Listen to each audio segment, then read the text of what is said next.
اعوذ باللہ من الشیطان الرجیم بسم اللہ الرحمن الرحیم۔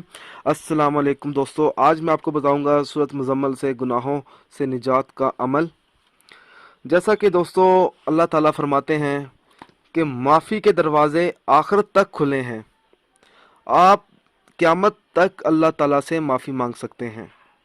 اگر کوئی آپ سے کوئی بڑا گناہ ہو جاتا ہے تو آپ اس گناہ کی اللہ تعالیٰ سے سچے دل سے معافی مانگیں، اللہ تعالیٰ ضرور معاف کرے گا۔ اللہ تعالیٰ معاف کرنے والوں میں سے ہے۔ تو یہ عمل کس طرح کرنا ہے؟ ہر جمعرات کو نماز عصر کے بعد 21 مرتبہ سورۃ مزمل پڑھ کر اللہ تعالیٰ سے اپنے گناہوں کی معافی مانگے۔ انشاءاللہ اللہ تعالیٰ وہ برائیوں کے جنگل سے آزاد ہو جائے گا۔ اللہ تعالیٰ اسے نیکی کی توفیق عطا فرمائے گا۔ دوستو اگر آپ کو ہماری یہ آڈیو پسند آئی ہے تو اس کو لائک کیجئے اور شیئر کیجئے، ساتھ ہی میرے channel Zoya life health care کو سبسکرائب بھی کیجئے۔ جزاک اللہ۔